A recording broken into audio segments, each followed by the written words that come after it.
Bonjour à tous et bienvenue dans cette dernière émission de la semaine de Bonjour chez vous. Une semaine où j'ai pu animer cette émission. Déjà, je dis merci à Yveline Lebeau qui fait un travail extraordinaire. Ça a l'air simple, mais c'est hyper compliqué ce qu'elle fait comme travail. Donc, ah bon? Bravo Yveline. Bravo Nadine, bravo Nadine pour toi. Et bravo Yveline. Et aujourd'hui, dans cette dernière émission, je suis avec Omer, mon mari que j'aime beaucoup, et Frank, que j'aime beaucoup aussi. On rit très bien ensemble. Elle l'a dit. Je l'ai dit. Tu nous aimes les deux, mais lui plus. Bien sûr. Mais aujourd'hui, on a une chemise Écoute, fleurie avec des match, teintes orangées un on peu. est, voilà. pour On la- a trouvé enfin notre couloir. Ouais, on est en J'avais pas harmonie. J'avais pas remarqué. T'avais pas remarqué encore?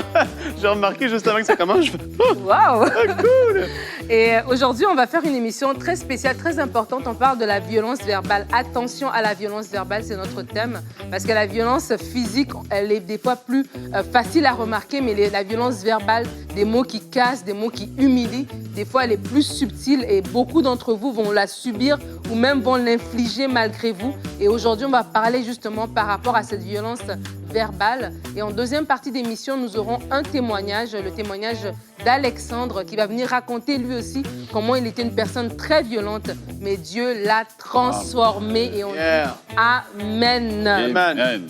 Une très très belle émission. Alors, on va commencer tout de suite avec la pensée du jour.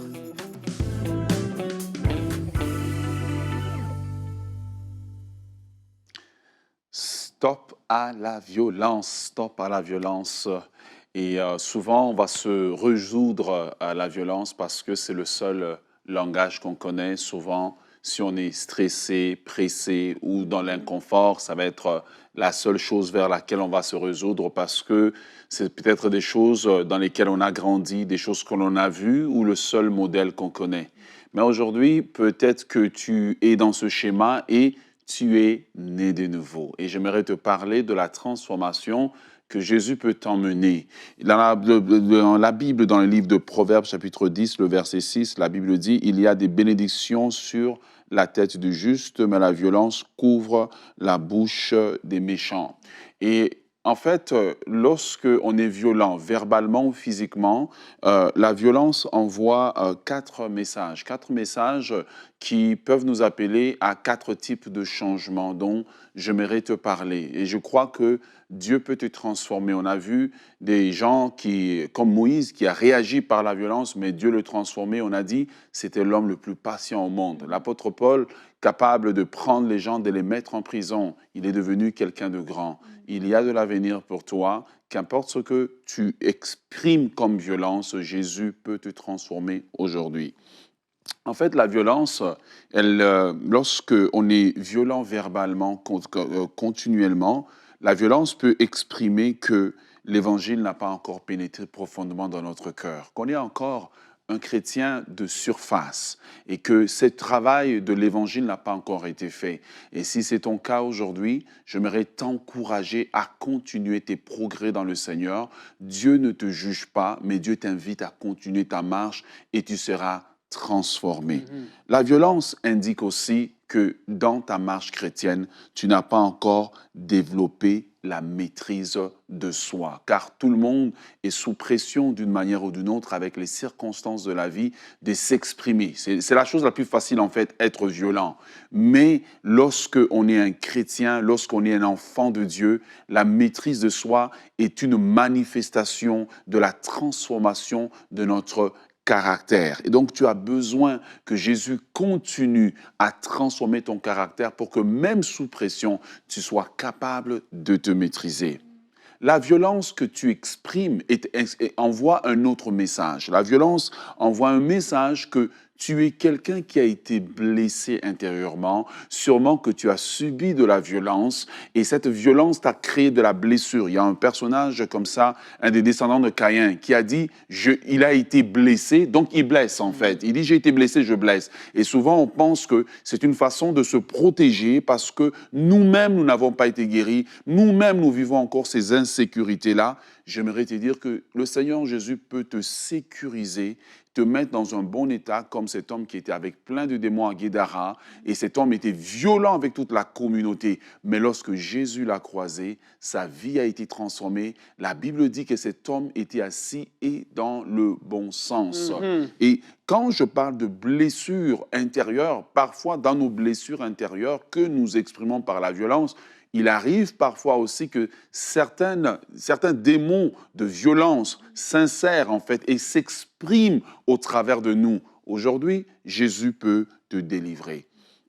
Quatrième type de message que la violence envoie, elle envoie que le message que nous avons des carences émotionnelles, insécurité, peur, rejet. Toutes ces choses font que nous avons des carences. Nous n'avons pas assez été aimés. Et parfois, lorsque quelqu'un va rentrer dans notre bulle, notre travail, c'est de le repousser. Mais aujourd'hui, Jésus peut te sécuriser et tu peux être capable d'expérimenter l'intimité dans ta relation avec les autres, ton frère, ta sœur, ta femme, ton mari. Tu peux exprimer l'intimité. Tu peux dire comment tu te sens sans avoir peur que tu sois victime de moquerie ou d'humiliation. Alors, le Seigneur dit dans le livre d'Ésaïe, « Voici, je vais faire une chose nouvelle sur le point d'arriver. Ne la reconnaîtrez-vous pas. » J'aimerais te terminer en disant, Jésus est en train de te transformer. Laisse-le continuer son travail. Amen, amen, amen. Merci pour cette très belle pensée. Et quand tu parlais, je me dis, c'est vrai, en fait, des fois, on réagit. On parle de violence verbale, donc c'est des mots. Donc la violence verbale, ça peut être une femme qui fait 1,60 m, qui fait 50 kilos, qui peut dire des mots très, très durs. Ce n'est pas obligé d'être un grand gaillard, en fait, parce que c'est des mots qui vont blesser, des mots qui vont humilier, des mots qui vont casser. Et ce que j'aimais dans ta pensée, c'est que tu relevais des causes, en fait, de ces agissements-là. Des fois, on agit, mais on ne comprend pas qu'il y a une cause derrière. Et moi, je me rappelle, en grandissant, mon père était très sévère sur la façon dont on se parlait. Des fois, à l'école, tu entendais des amis dire aux autres grosses têtes et des choses pareilles. Toi, à la maison, tu disais ça, mais tu étais puni dans ta chambre. C'est fini la journée, c'est comme si tu avais tué quelqu'un. Il était tellement sévère parce qu'il nous avait vraiment inculqué la puissance des mots. Et ça m'est resté que quand je ne parle pas à la légère, parce que vraiment, j'ai la conscience que les mots peuvent vraiment avoir un impact. Alors, je me dis dans l'inverse, quelqu'un qui a grandi dans un environnement où on disait n'importe quoi, où est-ce que les parents peut-être se disputaient devant nous, disaient des gros mots, etc. Des fois, on se retrouve à le dire, comme tu dis, on est chrétien, on est né de nouveau, on sert le Seigneur, on veut bien faire, mais c'est comme si quand on est frustré, quand on est énervé, quand on est pressé, la parole, elle sort de notre bouche avant qu'on s'en rende compte et on fait des dégâts, en fait. Mais en fait, c'est quand le fer est chaud que les scories peuvent remonter à la surface. Parfois, on pense que j'ai la maîtrise de moi-même jusqu'à ce qu'il y ait une situation qui chauffe. Et ce n'est pas mauvais, parce que ça nous permet de voir dans notre transformation où est-ce qu'on est rendu. Il y a des gens, peut-être qu'au début, je ne sais pas, de leur vie chrétienne, c'est que si ça chauffe, ben, sa main part rapidement.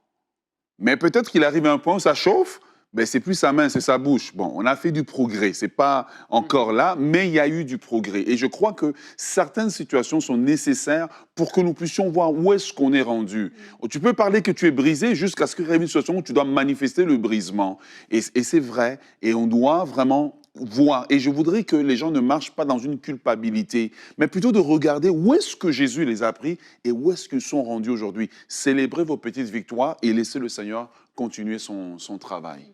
Ouais, il y a ce passage qui nous dit « Bien-aimé, je souhaite que tu prospères à tous égards, comme prospère l'état de ton âme. » En fait, quelqu'un qui est violent comme ça, tu le dis, Omer, que cette personne-là est blessée. Majoritairement parlant, c'est des gens qui sont blessés, qui sont frustrés, qui sont amers, qui ne manifestent pas le fruit de l'esprit.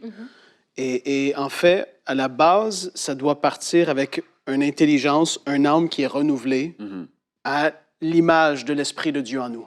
Donc, l'Esprit de Dieu veut nous amener à une vie de douceur. Le fruit de l'Esprit veut se manifester. Tu es quelqu'un qui parle sec, toujours. « Hey, je t'ai dit! Fais pas ça! » Et c'est constamment comme ça. Tu es dur, rigide, sec dans la façon que tu communiques. Et là, l'Esprit de Dieu veut manifester en toi le fruit de l'Esprit, t'amener la douceur et te faire voir que, wow, mais je suis rigide, je suis sec. Il veut te transformer. Et une fois que tu es transformé au niveau de tes pensées, ton intelligence aussi, ça se manifeste par la suite ailleurs aussi. Là, on parle d'être blessé, mais on parle aussi des gens qui, eux, sont de l'autre côté, qui reçoivent la violence verbale, qui se font agresser eux-mêmes aussi. Et c'est important de comprendre que la langue, ça, la Bible est tellement claire, elle est toute petite, mais elle va embraser des forêts tout entières. Elle fait des dégâts impensables parfois, les choses qui sont dites et qui sortent de nos bouches. Et aujourd'hui, s'il y a des choses qui ont été dites par rapport à votre vie, qui vous ont été des choses blessantes, qui vous ont marqué des années plus tard encore, il faut apprendre à aller au Seigneur et même exposer cette chose-là parce que ce n'est pas sa volonté que vous puissiez vivre avec cette blessure-là, avec le poids qui a été mis sur votre... C'est comme un joug qui a été mis parce que la parole était comme une épée, paf, qui s'est plantée en vous et elle a fait des dégâts. Les personnes qui l'ont dit s'en rappellent parfois même plus, qui vous ont dit telle ou telle chose, mais ça a créé en vous des dégâts. Et là, il faut savoir aller vers le Seigneur et dire, Seigneur, j'ai cette blessure-là, je veux en guérir, c'est pas ta volonté. Et puis, vous le savez, juste en vous parlant, juste en disant ces mots, vous savez qu'est-ce qui est en vous, qui doit être guéri, restauré, l'œuvre que le Saint-Esprit veut faire en vous, vous savez qu'est-ce que c'est. Et là, il faut pardonner à ces gens-là, même si vous ne les connaissez même plus. Il faut pardonner et dire, Seigneur, je les pardonne pour ce qu'ils ont dit. Je ne veux plus marcher avec cette étiquette-là ou cette blessure-là qui a été infligée dans ma vie. Je refuse ça. Et lorsque Jésus parle, et je vais rebondir vraiment sur le point des paroles qui ont été dites, on minimise la parole. On pense que la parole, c'est des mots. Jésus dit, les paroles que je vous ai dites sont esprit et vie. Et lorsque nous parlons, c'est en fait, Jésus explique le principe de la parole. Les paroles que nous dégageons ne sont pas simplement des mots, mais elles peuvent être esprit et vie ou esprit et mort. Ouais. Et souvent, l'ennemi va utiliser les paroles comme une puissance d'emprisonner les gens. Et il y a des gens qui écoutent aujourd'hui, qui sont littéralement emprisonnés. La personne n'est plus là, la personne est sûrement décédée. Mais les paroles qui ont été lancées, c'est une prison dans laquelle l'ennemi t'a mis, t'a défini, et toi, tu vis dedans.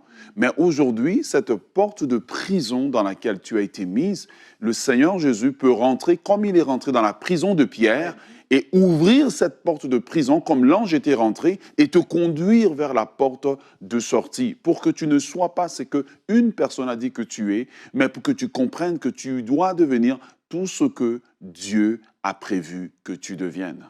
Amen, amen. Et vraiment, c'est ça le but de cette émission, c'est aussi de vous encourager. Si vous avez reçu une parole, Omer a parlé d'être défini. Et c'est vrai, des fois, des mots blessants peuvent nous avoir définis et on se réfère à ce qui nous a été dit. C'est vraiment des agressions. Vraiment une parole dure, une violence qui est verbale et tout aussi forte, des fois même qu'une violence physique, parce qu'elle va même marquer, elle va rester plus longtemps.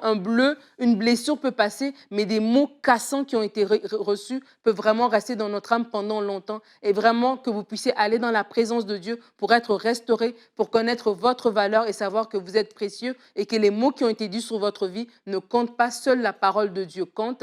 Et pour terminer ce temps de discussion, je vous partage notre verset du jour, que je prie soit le verset que vous puissiez méditer, vous et moi, et que vraiment, en tant qu'enfants de Dieu, nous soyons connus pour cela. La Bible dit dans Colossiens 4, au verset 6, que votre parole soit toujours pleine de grâce et assaisonnée de sel, afin que vous sachiez comment il faut répondre à chacun. La parole de Dieu nous encourage à avoir des paroles, des bonnes paroles, que vraiment la violence verbale ne soit pas trouvée au niveau de nous, enfants de Dieu, mais qu'au contraire, qu'on nous connaisse comme étant des personnes qui parlent la vie et non la mort.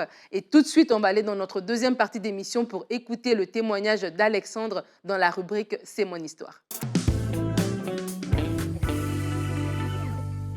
Et on se retrouve pour la rubrique « C'est mon histoire ». Aujourd'hui, je reçois un frère, il s'appelle Alexandre et il vient nous raconter son histoire. Salut Alexandre. Bonjour. Comment tu vas? Ça va? Ça va. Merci d'être là, d'avoir accepté cette invitation pour nous partager ton témoignage, comment Dieu est intervenu dans ta vie pour vraiment te transformer. Toi, ton histoire, on va la commencer à ton enfance, on va parler un petit peu de ta famille. Tu m'expliquais que dans ta famille, vous n'étiez pas des grands communicants au niveau oral, verbal, et qu'assez tôt, toi, tu as pris l'habitude plutôt de communiquer par les poings, par la violence, c'est ça? Ouais, quand j'étais jeune, il y avait beaucoup la communication était plus au sens physique. Si on t'aimait, on te faisait des belles choses, on t'achetait des cadeaux, dans ce sens-là. Puis si on t'aimait pas, tu le savais aussi. Fait que C'est clair au moins. c'était Mais très c'était clair. pas forcément par les mots. Non, c'était pas par les mots. Moi, j'avais beaucoup de la misère à m'exprimer. Fait que, en ayant de la misère à m'exprimer, j'ai pris vite l'habitude avec mes points. Mm. Euh, Fait que c'est ça, moi, une fois que ça, c'est parti, mais c'est comme... ça a commencé jeune, puis éventuellement, ben, ça s'est amplifié, là. C'est ça. Et tes parents, en voyant que tu avais tendance à des fois te battre à l'école, des choses comme ça, ils se sont dit, ben, on va l'inscrire au judo. Peut-être Karaté. que ça va l'aider à canaliser tout ça. Ça a produit quoi pour toi? En fait, pour eux autres, ils ont vraiment voulu bien faire. Mhm. Mais qu'est-ce que ça allait créer? C'est que ça allait développer encore une passion plus profonde pour le sport de combat. Ça l'a fait que, en fait, ça l'a... Je cherchais ça de tout bord, tout côté. En fait, je cherchais juste à provoquer les gens, puis en réalité, me prouver moi-même dans ce sens-là. C'est ça. Donc, dès que tu avais l'occasion de générer une bagarre, si quelqu'un te disait un mot de travers, n'importe quoi, ça partait. Et donc, tu as fait de la boxe, tu as fait différents sports de combat, tu t'entraînais énormément. C'était vraiment une passion pour toi? Oui, c'était vraiment mon Dieu, là. C'était, pour bien dire, là, c'était vraiment ça. C'était ma vie. C'était mon moyen pour me gérer. Mhm. C'était tout. Et vers l'âge de 14 ans, tu voyais bien que c'était pas normal, que toute cette colère que tu avais en toi, tu essayais de te maîtriser, mais c'était difficile. Oui, c'était très difficile quand j'étais jeune pour être capable de me contrôler, en fait. Mhm. Je fermais mes poings, puis je laissais cette colère-là revenir très profond. Puis c'est comme si ça disparaissait jusqu'à un prochain événement. Ouais, c'est ça, c'est que Ouais. t'en étais jamais délivré finalement, mais t'aimais pas ça. Pour toi, c'était pas quelque chose d'agréable d'être un gars qui se bagarre, qui est violent. T'avais pas de plaisir à ça. C'est pas le genre d'homme que tu voulais être. Non, j'ai toujours été... Mon cœur, j'ai jamais voulu faire mal aux gens. Je voulais que les gens comprennent un message. Ça a tout le temps été ça, ma fondation, là, si tu veux. J'ai jamais été quelqu'un vraiment de méchant, de cœur. C'était pas moi, ça. C'est pas dans notre famille, vraiment, là. C'est ça, tu voulais te faire respecter et puis marquer tes limites, mais bah, comme en plus tu faisais des sports de combat, tu maîtrisais certaines techniques, donc tu savais très bien le faire. Et Ouais. c'est ça? Ouais, en fait, mes frères ont été gros des punching bags, un petit peu, si tu veux. Tu t'es beaucoup entraîné sur eux. Pas avec eux, mais sur eux. Ouais, sur eux. Puis ça a été rock and roll beaucoup, là. Oui, j'imagine. Et un soir, c'est la Saint-Jean-Baptiste, tu as presque 18 ans, 17 ans, trois quarts, on va dire. La Saint-Jean-Baptiste au Québec, c'est quand même une fête assez festive où voilà, on boit, on fait la fête. Et là, il y a un gars qui va un petit peu te provoquer, c'est ça? Ouais, en fait, dans les derniers temps, je commençais vraiment à downgrade, là, comme on dit en anglais, à Mhm. abaisser. ABC, oui. J'étais en train tu sais, je cherchais plus ça, je devenais plus méchant. Fait que quand je suis allé à la Saint-Jean, ben moi, c'est ça que je cherchais. Puis quand j'ai vu la porte d'entrée, c'est comme si c'est de quoi qui me disait, fais juste le laisser. Hmm. Fait que normalement, j'avertissais pas. Fait que ce gars-là, il avait 25 ans, j'avais dit arrête. Puis finalement, ça a continué. J'y ai redit encore arrête, ce que je ferais jamais. Mhm. Et la troisième fois, ben, éventuellement, ça l'a amené que je l'ai flippé à terre. Je l'ai frappé. Puis en le frappant, ben, ça faisait comme un double contact à cause sa Sa tête. tête frappait sur le sol, c'est ça? Ouais, sa tête frappait sur le sol. Quand il s'est reviré de bord, je l'ai vu en train il a toussé du sang, environ long comme ça. Ça sortait de lui, puis tout de suite, il y a quelque chose dans l'esprit qui est comme l'horloge a tourné. Puis T'as je senti savais. que là, il s'était passé quelque chose. Ouais, il y a quelque chose que je savais que c'était plus pour être pareil, là. Mhm. Fait que je me suis souvenu à l'école, les cours de secourisme, fait que je l'ai mis sur le côté pour pas qu'il se noie. Oui, On- dans son sang, parce qu'il était Exact. plein de sang dans sa bouche, en fait. Ouais, il était plein de sang. J'ai regardé une personne à côté, j'ai dit appelle 911, puis moi je me suis sauvé. Donc l'ambulance est venue. Il a survécu, lui. mais très vite, la police t'a retrouvé. Et la police est venue frapper à la porte de votre maison. Ta famille, tes frères, tes parents sont tous là. Comment ça se passe? Ouais, en quittant, j'appelle ma famille. Puis là, je dis, Mom, Dad, il faut que vous descendez tout de suite parce que c'est sérieux, là. Fait qu'eux autres, ils se posent pas de questions, ils descendent tout de suite. Eux autres, quand ils arrivent, tout le monde pleure, surtout moi, parce que je sais qu'est-ce qui s'en vient, right? Fait que ça reste comme ça. Finalement, ben, la police vient me chercher. Je continue, je me fais amener à un centre de jeunesse de 18 à 21 ans. Puis dans le centre de jeunesse, ben, j'attends un laps de période là, pour avoir mon... Le verdict, en fait, C'est ça. comme une condamnation, en fait, parce que comme tu as presque 18 ans, finalement, il y a de fortes chances que tu sois jugé comme un adulte, et donc tu pourrais faire jusqu'à 15 ans de prison, c'est ça? Ouais. Ou la juge te fait grâce, entre guillemets, et tu restes en centre de jeunesse parce que tu es considéré comme un mineur, c'est bien ça? Ouais. Mes parents se sont tournés de bord. Ils ont fait appel à plusieurs églises pour prier pour moi. Fait qu'à ce moment-là, moi, je m'attendais à rien. Quand je suis arrivé le moment de la cour, mon avocat, qui était pour moi, m'a dit que je ne sais pas qu'est-ce qu'on peut faire, là. Tout est contre nous autres. On regarde pour 15 ans de prison. Ah là là. Fait que quand on est arrivé dessus, sur la scène, la juge était très bête.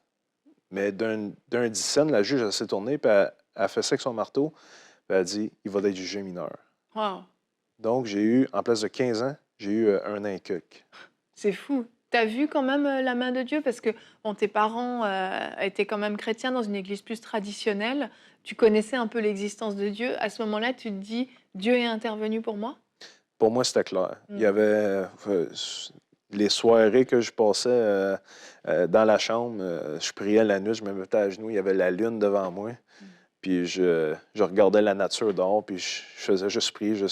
C'était ma seule option, là. Il n'y avait plus rien d'autre qui pouvait arriver, là. Et tes parents t'ont offert même une Bible. Et quand tu étais dans le centre, tu as lu tout l'Ancien Testament. Oui, je me suis mis à lire tout l'Ancien Testament, mais tu sais, c'était pas, ça ne m'avait pas changé. Ça a tout le temps resté pareil. Jusqu'à puis quand je suis ressorti, en fait, ça l'a même amplifié. Ça m'a appris à jouer le jeu 24 heures sur 7, si tu veux. C'est ça, c'est que pour sortir, tu savais ce qu'il fallait dire, tu savais comment il fallait te comporter. Donc, tu as su un peu manipuler pour que tu puisses sortir, mais tu n'étais pas transformé. Quand tu es ressorti, toute cette colère, elle était toujours là? Oui, puis plus, parce que là, faut que tu joues le bon garçon, puis là, tu as 1 an et quelques que a fallu que tu sois un bon garçon. Fait que quand je suis sorti, j'ai fait un gros dérap. Très gros dérap. Ouais. C'était dur, cette période. Et- Oui, cette période-là, ça a été très profond. Ça a été dans une malice plus profonde, là. Tu sais, c'était plus juste à la surface. Ouais. Et là, tu revois une ancienne petite copine que tu avais eue. Vous vous revoyez, vous recommencez une relation. Elle est chrétienne, elle va à l'église, elle a même une chambre de prière dans sa maison. Enfin voilà, elle aime vraiment Dieu. Et un jour, tu te dis, bah, je vais l'accompagner à l'église, c'est ça? Oui, ça faisait un bout qu'elle avait une chambre de prière qui me travaillait énormément. Éventuellement, j'ai dit, bon, mais regarde, j'ai dit, je vais aller à l'église. Puis à l'église, il y avait plusieurs personnes qui venaient me voir. Ces personnes-là, c'est comme s'ils savaient des choses dans ma vie auxquelles moi, je les connaissais pas. Fait que je savais que ça me touchait, mais en même temps, je me moquais d'eux autres. Ça a été une longue période. J'étais encore dans l'entraînement, j'étais encore dans ma phase, là. Oui, c'est ça. Là, tu étais encore dans les combats, mais tu allais à l'église. Dieu te parlait, mais tu voulais pas vraiment lâcher. Et puis, il y a le papa de ta petite copine à ce moment-là qui va t'offrir un Nouveau Testament, c'est ça? Oui. Michael, qui s'appelle, un évangéliste, il me donne le Nouveau Testament. Fait que je prends le Nouveau Testament, je dis, bon, OK. Fait que mais ce Nouveau Testament-là, je l'ai dévoré. Je voyais... Dieu me parlait là, à travers ça, là, incroyablement. J'avais des choses qui me montraient dans mon passé. C'était... même ma copine, dans ce temps-là, elle me disait... Elle ne comprenait pas comment que je comprenais les Écritures de même, mais c'était le Saint-Esprit qui était en train de me diriger, là. Wow, wow. Là, tu savais que Dieu était en train de te parler au travers de sa parole. Et un soir, tu es à une fête, tu te retrouves autour d'un feu de camp avec ton frère. Et puis là, tu as bu, tu es encore vraiment entre les deux. Hein. Et qu'est-ce qui se passe cette soirée-là? On est vraiment plus là. Fait qu'on est à un feu, il reste moi et mon frère, Will. Puis à un moment donné, je lâche mon breuvage, puis je dis Will, Dieu m'appelle. Fait que là, mon frère William me regarde et dit arrête, là. Il dit t'es chaud comme une botte, là. T'as bien trop bu. Fait que je dis Will, tu comprends pas, Dieu m'appelle. Fait que je me suis retiré. Après ça, on était se coucher. Puis à partir de là, j'avais plein de questions, là. C'était beaucoup, beaucoup de questions, dont, premièrement, je me demandais à qui prier. Je me disais, je savais que Dieu était là, mais à qui prier? Il y a plein, les musulmans, les bouddhistes, Fait que j'ai dit, je veux que tu te révèles à moi. Je veux que tu te révèles. Je veux pas juste faire à semblant. Je veux que ça soit vrai. Puis cette nuit-là, quand je me suis couché, Dieu est venu se révéler à moi. Direct avant de me lever, je me suis retrouvé devant un immense trône. Puis je trouvais ça vraiment glorieux. J'étais comme, wow, j'ai aucun mot pour décrire. Puis à un moment donné, je me suis tourné à ma gauche, donc à la droite du Père, puis j'ai vu Jésus. Direct devant moi. Puis après ça, je me suis relevé. Et là, à ce moment-là, j'ai dit, OK, I'm all in. Je suis dedans, là. C'est ça. Là, vraiment, tu lui as donné toute ta vie. Tu as compris qui tu devais prier, qui était Dieu, et tu as vu Jésus. Et à partir de ce moment-là, ta vie, elle est transformée? Absolument. Ben, je me souviens, je lisais le livre Smith Wigglesworth. Puis en lisant ce livre-là, à moitié chemin, c'est là que j'ai reçu le baptême de l'Esprit. Je me mettais à parler en différentes langues. À l'époque, je ne savais pas ce que j'étais en train de dire. Wow. Tu as commencé à aller même prier après pour les malades. Tu as commencé à aller témoigner. Certaines personnes sont venues au Seigneur. Yeah. Et tu as commencé à vivre vraiment une vie avec Dieu, c'est ça? Oui, absolument. À gauche, à droite, je priais pour les gens. Ça a pris jusqu'à 3 personnes. Après la 3e personne, je voyais des miracles en train de se produire. Fait qu'aujourd'hui, c'est ça qu'il y en est. Tu marches avec Dieu. Merci beaucoup, Alexandre. C'est un super beau témoignage. Et on est vraiment reconnaissant de ce que Dieu a fait dans ta vie. Merci d'être venu à C'est mon histoire. Merci.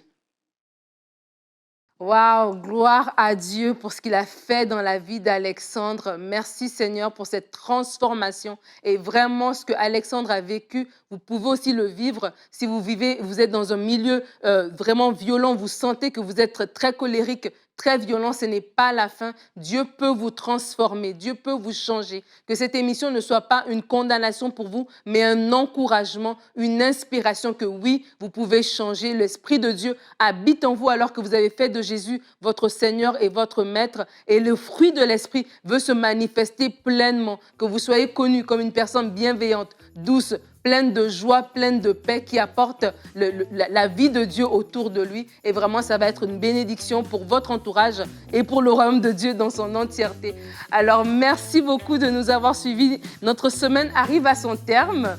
La semaine s'est bien terminée. Merci beaucoup. Merci à Evelyne de m'avoir laissé sa chaise pour la semaine. Elle sera de retour la semaine prochaine pour des nouvelles émissions de Bonjour chez vous. Passez un excellent week-end et que Dieu vous bénisse.